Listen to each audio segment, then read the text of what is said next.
Ladies and gentlemen, welcome to the HTown Handshakes Podcast. I am so excited to see you here. I have my amazing guest, Jamila Robinson. Say what's up. What's up? Okay, the HTown Handshakes Podcast is something that we put together to help entrepreneurs and business owners to get the lowdown and understand what's happening in business and how they can better their business and their brand. Man, that's like a tongue twister, the business brand. Yeah. We just want you to do better, I think is what he's trying to say. Yeah, that's it. Man, I tried to do the thing. It didn't come out right. It's like, strike that from the record, you know? Okay, so, Jamila. First off, let's start off with the pronunciation of my name. Okay. Oh, you never told me. Okay, so. It's Jamila. Jamila. Yeah, you pronounce that I like an E. Jamila. Mm-hmm. Okay, so how I read it is how I speak. Most people read it that way and enunciate it that way. So this is not just a lesson for you. It's for those who know me or have seen my name and are wondering how it's pronounced. It's Jamila. It's pronounced Jamila. Yep. Okay, got that. Yes. But you will have to. In the podcast. So I don't have to say, write that down. It's right here. Yeah. Just rewind. Yeah. Thank you for that, Ed. Come back to 1 minute and 33 seconds. I don't know. That's not the right timestamp. Don't do that. There's no stuff out there. I went back to 1 minute 33 seconds, and you say, that's "Good a for setup you." For failure. He's like, "God bless your heart." Oh God bless you. I didn't do it. Now I have one of my Ron Burgundy moments. Good morning, one San Diego. One of many. Oh yeah, you're one of many. It's all good. Okay. So, Jamila. Yes, I got it. Okay. Tell us a little bit about yourself. Tell us a little bit about your business, and then we'll jump into some history stuff. Sure. So, I'm going to start off with the personal. Okay. I am a wife of 20. No. I'm a wife of 15 years. I've known. I thought you were going to say I have like 20 kids. No. I've known my husband for 26 years, but we've been married for 15. We met in school, Texas Tech. He's from here in Houston. I'm from Dallas. And because he's a Houstonian, they don't like to move. So I said, I'm not moving down there until we're married. So we got married and then I moved down the same day. We have 2 kids, 2 amazing kids. You really waited to the day. It's like we had the wedding in Frisco. That's a DFW area. Yeah. And then we drove here to his home, like literally the same day. That's amazing. So what that tells me about you is that you stick by your guns. That is correct, Ed. That's correct. That's a fun fact about me. And I like to hold people accountable to their actions. So. Yeah, mean what you say. Yes. Okay. So I'm a wife. I'm a mom of 2 amazing kids. Not 20. I have an 11-year-old named Cameron and a 6-year-old who runs our house since the womb. Mini boss. Yes, that's what her the name is minions would say. Yeah. She's our mini leader. And we have a dog and a rabbit, and together we all make one big happy family. Meet the Robinsons. Meet the Robinsons. So about 10 years ago, I started a business. Woohoo! I took that leap of faith. You need a sound effect plug right there. Yes, find one for me. I took that leap of faith from my full-time job and said, "This is me pressing the virtual sound effect." Or no, I didn't say I'm out of here. I just, wrote up a resignation letter, turned it into my manager. But that was after, building up a clientele of maybe 3 or 4 clients. And okay, tell us about the business. I'm excited now. It's like, man, you're doing a build up. Saying, I can't keep doing both of these things. I'm just up all day. I'm out. I'm choosing me. I'm thinking about this is like decades ago. Kirby John was doing a sermon. Kirby John's a pastor down here in Houston, but he was doing a sermon. I'm not familiar. Yeah, and one of the sermons he was talking about like leaving your job, and he's like, "Take your keys," and he takes some keys, and he throws them across the stage, and every time that someone's saying I'm leaving my job, I have that visual of them saying, "Take your keys," and throwing it at the boss. That's a really good visual. I bet that's what every entrepreneur who has left a job would have wanted to do in reality.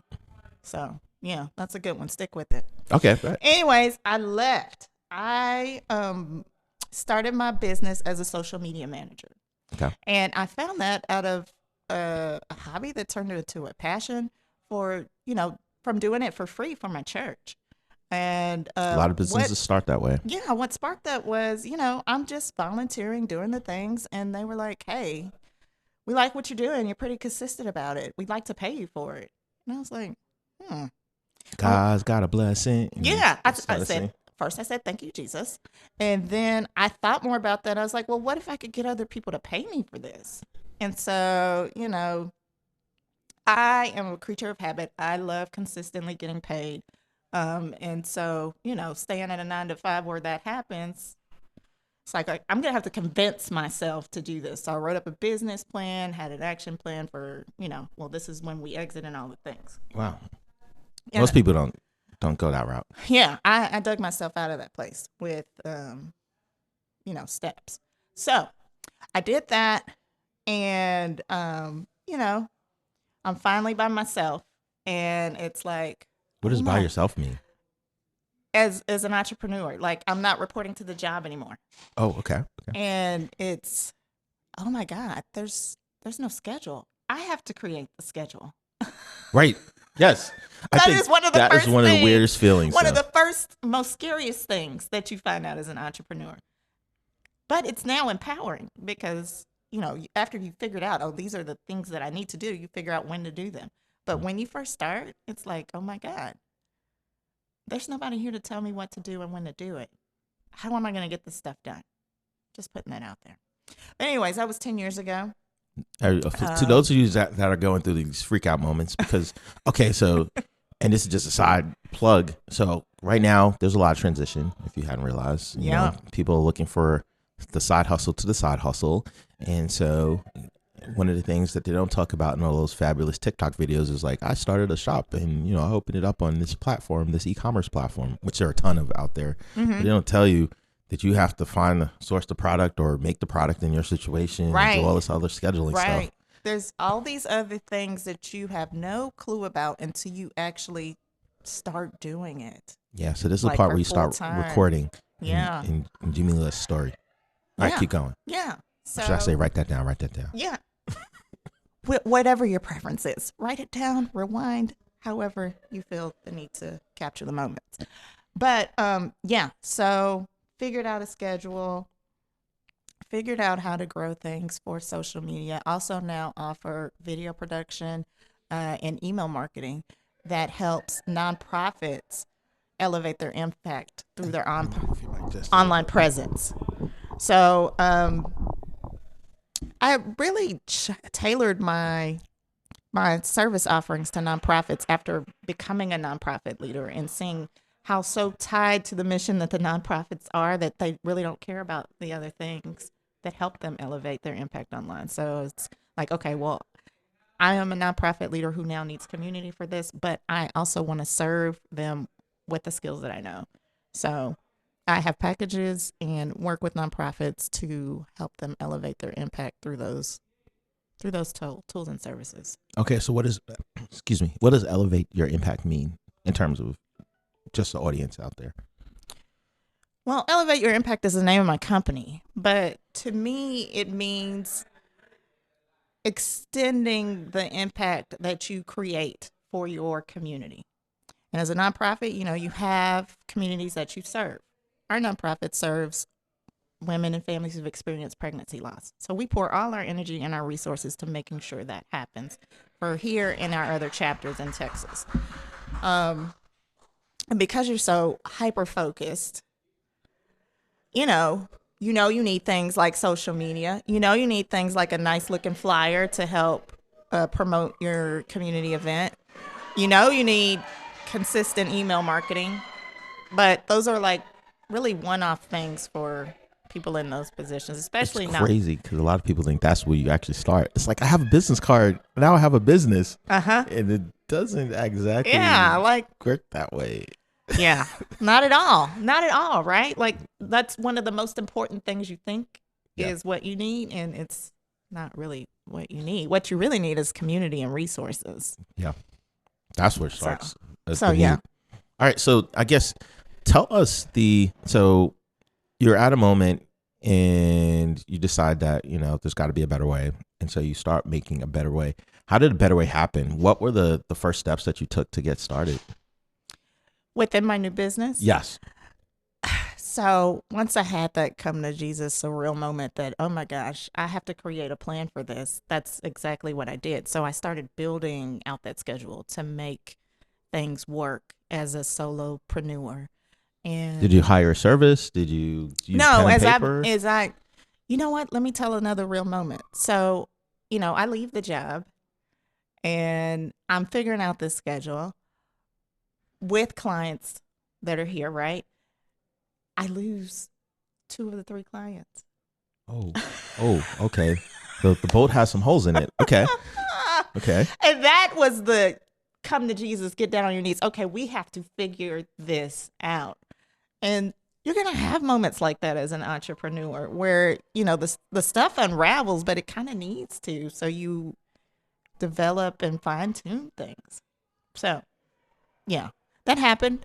I figured out a process to maintain clients, to scale clientele growth, and then to also extend the work through a team so that I am not the only one responsible for the customer service of my clients' needs, which internally helps me elevate my impact, because if I were in charge of doing all of the things, I wouldn't be having this conversation with you right now.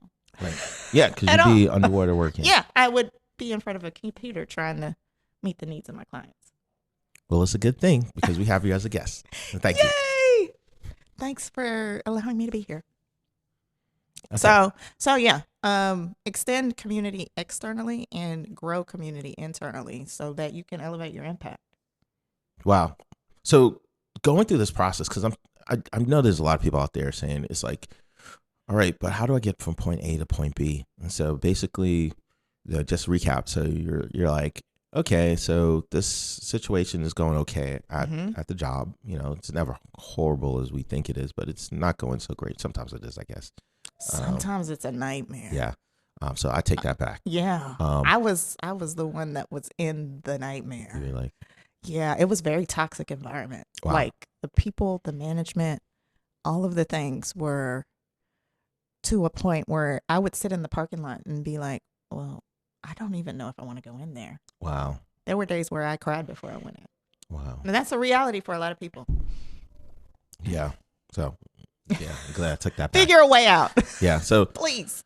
You need a way out. Yes. So, the way out started with, it's like, I'm just doing this other stuff just to volunteer. And you had an epiphany. And it's like, you know what? I can actually see myself doing this instead of this other situation. And so I'm going to invest more time into this. And so you started doing that job and you became proficient at it enough to get a couple more clients. And then you said, you know what? I think this is good enough. This is going to be the opportunity where I jump. And then you started to put the plan together. That's correct. That's correct. But the plan quickly fell apart because, if you've never been an entrepreneur, you don't. Right. You don't know what you need. Yeah. You don't know what you don't know. You don't know what you don't know. So, you just have to try and figure it out as you go along. And one of the things that I figured out is that you can't do this thing alone. That's why you have to network with peers in the same industry to, not only level up your skills, but to find out, what's going on, what's working, all of those types of things. Find out about new opportunities. But then you also have to network with others whose skills complement yours so that, you can either level up internally or you now have an opportunity to refer business to each other. Right. Yeah. And then, networking is a game changer for the solopreneur who wants to grow their business beyond themselves. Wow, that's amazing. So what made you decide to jump into the nonprofit space? Was that like intentional or just kind of worked itself out that way? Oh my God, it was so not intentional. Like nonprofit was never on my radar. But so for those people out there, a lot of people think nonprofit means non-money. So, but it doesn't necessarily. There's a lot of volunteer organizations that happen to be nonprofit. Yes. But it doesn't mean nobody. Okay. And just to be clear, nonprofit is a not-for-profit business. So you have to run it like you run a business. That was another mystery for me. It started as a passion project. But life happened to me, and that's why I started the nonprofit that I had. So back in 2018, I experienced recurrent miscarriage, and I found that it is a very isolating period in a woman and a family's life when something like this happens to them, because it is still very taboo to talk about pregnancy loss in 2026.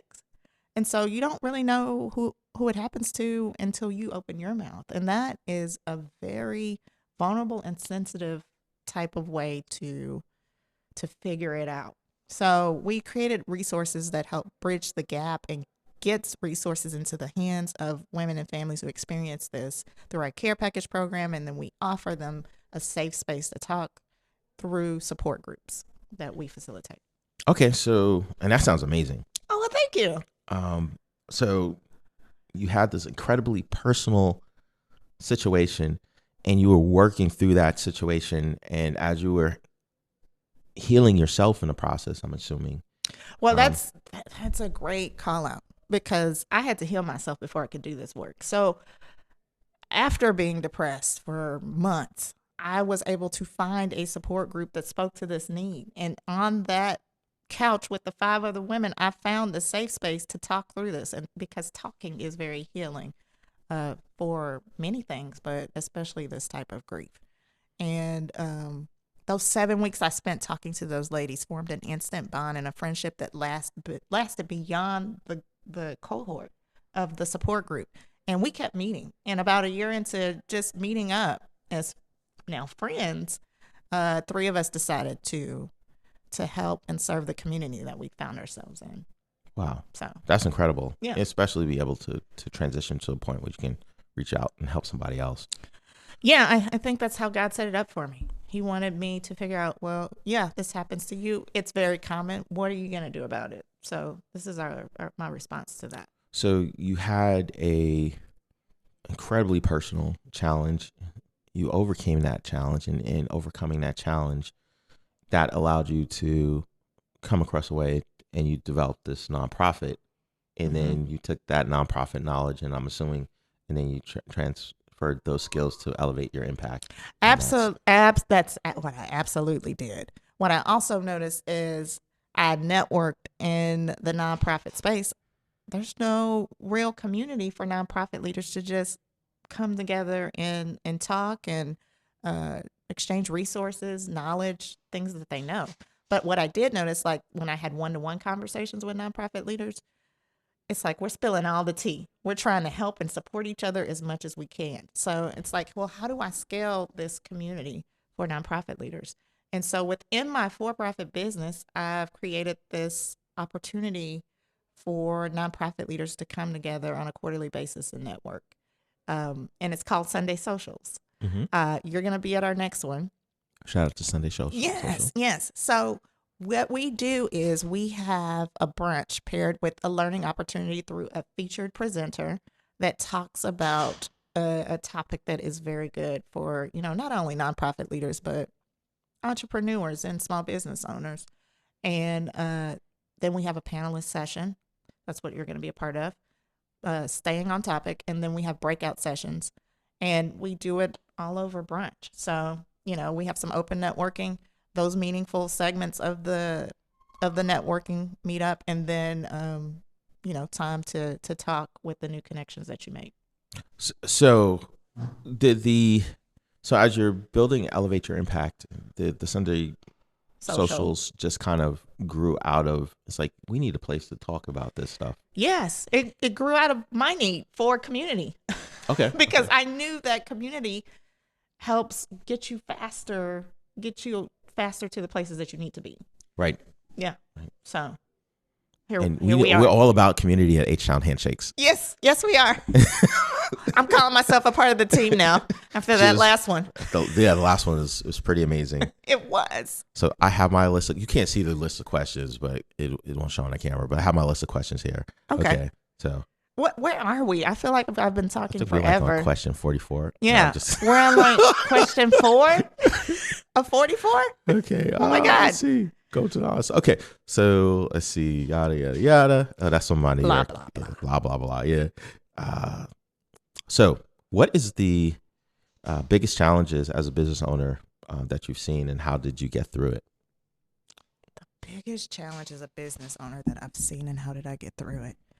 I think I talked to that in, being a new entrepreneur, getting the courage to finally branch out, and then losing the clients that I built up to leave something that was solid. Being positioned like that so early on helped me set up for other times where then there's not comfort and you have to figure it out. Another experience that was a challenge. So I had partnered with another business owner to extend my offerings, and there became a lot of trust on my end because he was very knowledgeable about things. However, after working through things and hearing people as we're, growing this thing through people and clients, I learned that I was being manipulated. Wow. Yeah. Yes, we want to hear more about this. I don't know if this is such a little story. How did I forget about this? I've tried to block it out of my own mind. Man. It's like, now we want to know. I'm like, man, let me get some popcorn. Yes. So and it was a 5-year relationship of where it started out as him being my mentor to him saying, hey, well, let me bring you into my side of this business. We can, merge our clients. I was the only one that had clients. So the merger. Okay. Merge your clients. Yeah, okay. Through all of these new offerings, and as I'm training you to, be a leader within your community. Now, granted, there were some great things that I took away from his expertise or from his knowledge. He just wasn't executing these things within his business is what, after the departure, I realized. And, I'm pouring money into this business that we're trying to scale because we're now offering all these new things. And then he separates the marketing piece into another arm of his labeled businesses. And so eventually it's just me trying to figure out how to make this one part of the entity work. And I'm watching my clients not being serviced properly. And it just got to a point where, all of the tangible talent started to drop off. And I'm like, what is happening on that side of the business? Mm-hmm. And, you hear whispers of people not being paid, even though they've been invoiced. And there's just all this uproar internally. And I finally had to take a hard look at what was going on. It's like, oh my God. This is a shell of a business, and you're not treating people right. And my name is tied to this. Right. Wow. I have to go. And so that conversation, well, first I sought legal counsel because I was like, well, how do I logically get out of this? Mm-hmm. My church happened to be one of my clients at the time. And I was like, and I was very transparent with my pastor about, hey, this is where I am with this. I'm planning on. I'm thinking Kevin Hart right now. It's about to go down. That is the conversation I have with my pastor. I'm like, look, I'm about to leave this place. I'd advise you to do the same because this is what I found out and it's not good. And he was like, you need to go get a lawyer. I was like, oh, you're absolutely right. Mm-hmm. So I'd been networking in these other spaces to where I knew somebody who could do that. And she was like, look, yeah, you do need to separate yourself. Reach out to him via email, letting him know that, you no longer want a part of this business and my attorney is CC'd. So, I did that on a Friday after he's telling me he's finally being transparent about some of the things and people leaving and things. And I just sat there and I looked and I listened and I said, okay. And I hung up the phone call and I sent the email. And we had a meeting scheduled that Monday to talk about some other things. Yeah. And he showed up and he started talking about the other things. I was like, well, did you get my email? It's like, oh yeah, I got your email. Just curious why you didn't, mention that on the phone call. I was like, well, I didn't want it to be this long, drawn out thing. That was the purpose of the email. Like, this guy is somebody that will talk his way out of a decision he will talk you out of a decision that you made. Very persuasive. Yes, very persuasive person. And not to put words in your mouth. Most manipulators are. So I didn't even want to go there with him.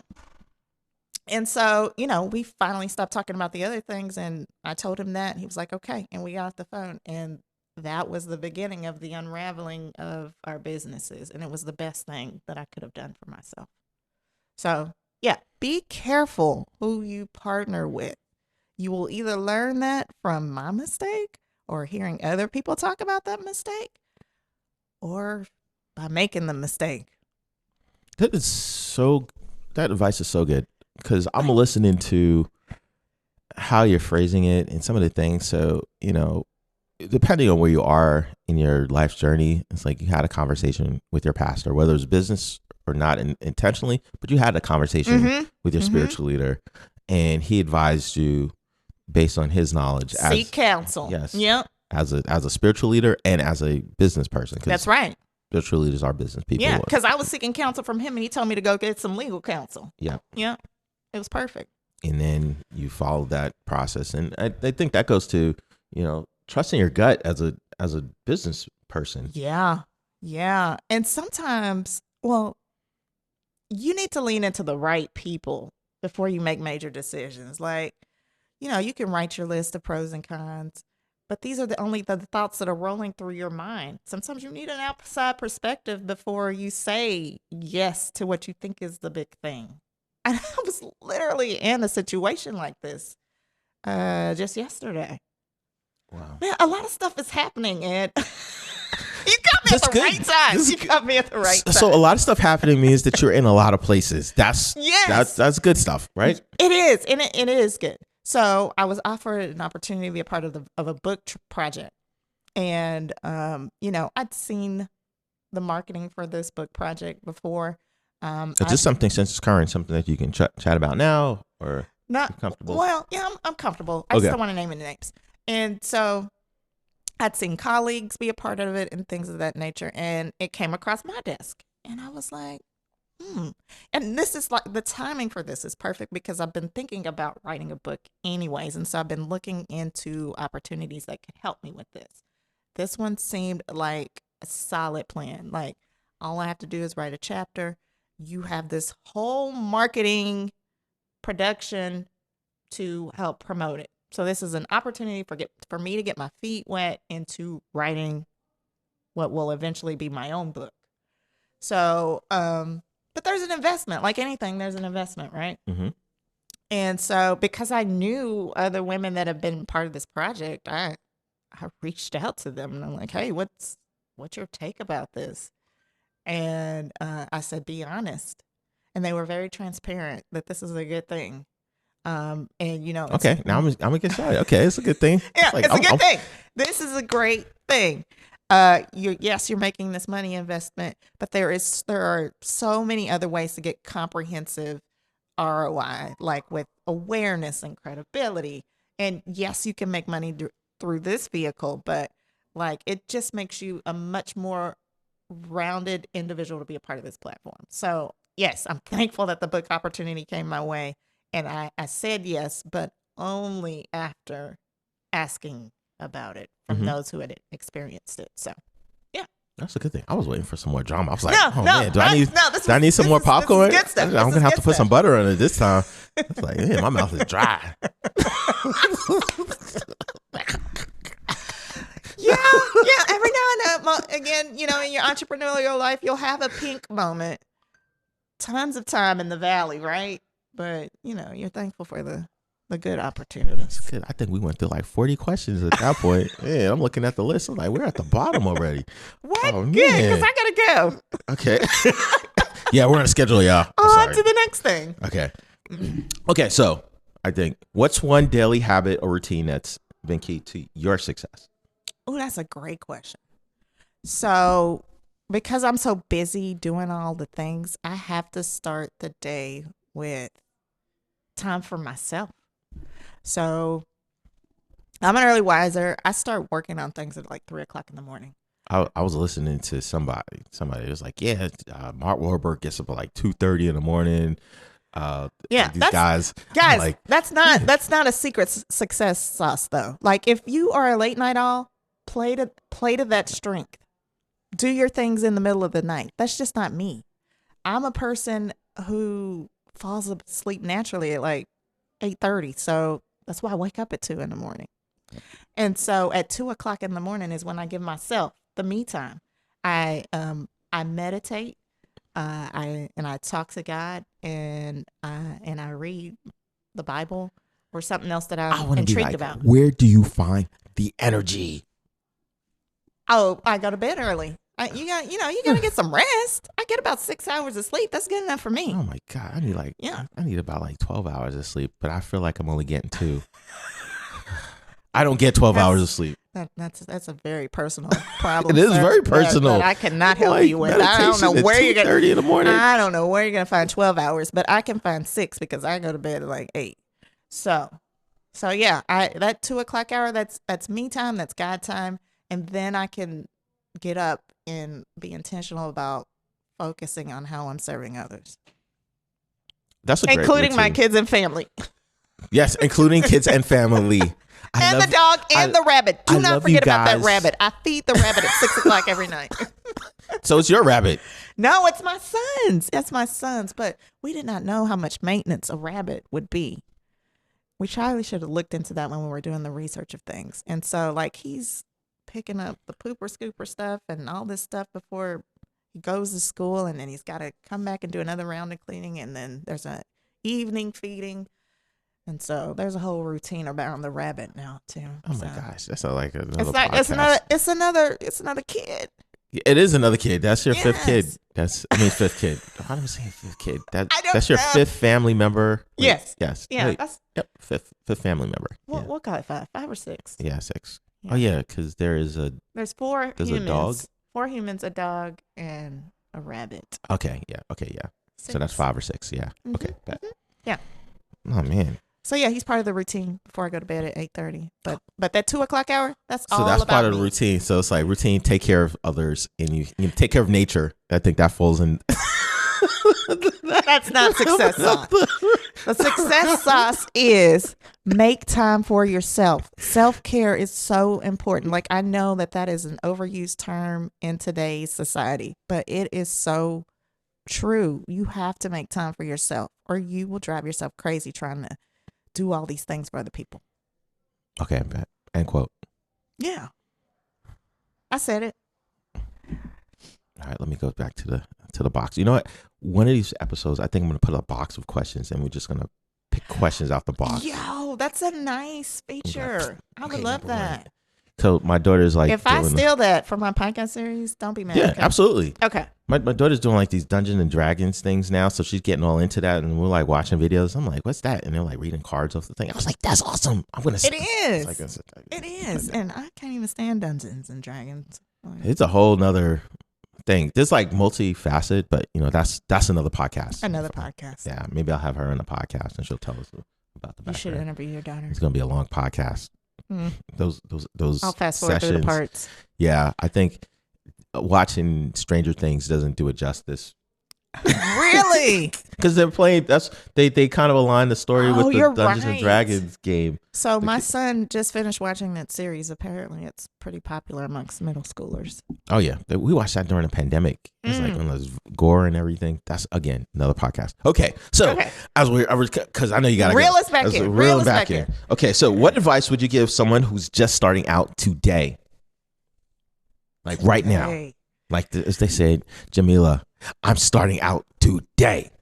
What would you do? I would say if you're going to take a leap of faith, have some capital underneath that leap, so that it helps you extend your opportunity to continue this entrepreneurial journey.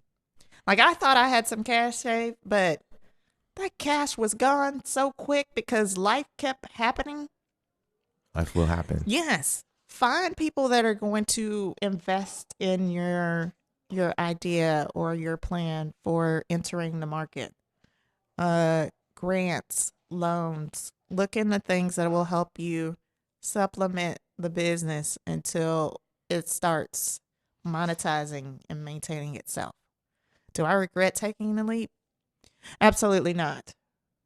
For peace of mind, number one, because I told you I was in a very toxic situation. Right. But if I had left with more capital or more resources or access to capital, that's one thing I would have changed. Okay, so more capital. What would you tell? So yes, you mentioned grants and things, but a lot of times those things are only available after you start the business. But, that's true. But before you start, what would you, in terms of getting the capital, how would save your money? Come up with your own exit plan. Like, forbear being on the job if you can. If it's not in a toxic environment or it's just boring, keep stacking the cash until you have enough to leave. You say stack that cash. Invest in yourself. That's cool. All right. Is it really? No, it's great information. Okay. Me as I am. I think it's boring saving money, but it is so necessary to save money. Absolutely necessary. Yeah. Because someone has to finance the dream. That's right. And if you let someone else I've known this a while doing some other things, but if we let someone else finance the dream, then they become part of the dream. Mm-hmm. Right. Exactly. Mm-hmm. Yeah. And so having that to reduce that reliance on others gives you that much more power. So when you actually do require that assistance, and at some point you will, to scale, you'll be able to say, okay, well, I'm dictating the terms because we already are profitable today. We already have this today. Very true. Very true. Okay, Jamila. Hey, Ed, you're pretty wise. Oh, man. It's all the gray hair you don't see. I shaved it away. Shave away the gray. It's still there, percolating, just waiting to come on up. Oh, man. So you can shave it again. Yeah, it is. If you catch me on a non-camera day, you're going to see. It was like, man, who's that old guy? I haven't run into you apparently on a non-camera day yet. It's like, this is the last refuge. It's like my eyebrows and the eyelashes. Yeah, there's no gray there. There's no gray. Yet. Yeah, see? Yet. Yeah, I'll be the 1% using that. Was that the just for me? Something for men. Yeah. Just for my eyebrows, though. I mean, eyebrows and eyelashes. Good luck with that. Is he wearing Don't mascara? burn it off. Oh, my God. You should end the podcast now. Okay, yeah, so thank you guys for stopping by the HTown Handshakes Podcast. Check us out at HTownHandshakes.com. If you're looking for some events in the Houston area, check us out at HTownHandshakes.com/events. Thank you for Jamila Robinson for stopping by. Check her out. What is your website URL? ElevateYourImpact.com. You can find us on Elevate Your Impact on all social platforms. Okay, and special thanks to our one of our partners, Impact Hub Houston. We're recording this at Elevation Studio here at the Ion in Houston, Texas. All right, guys, shake hands, build dreams. Can I shake your hand? Thanks. Building those dreams, y'all. Building.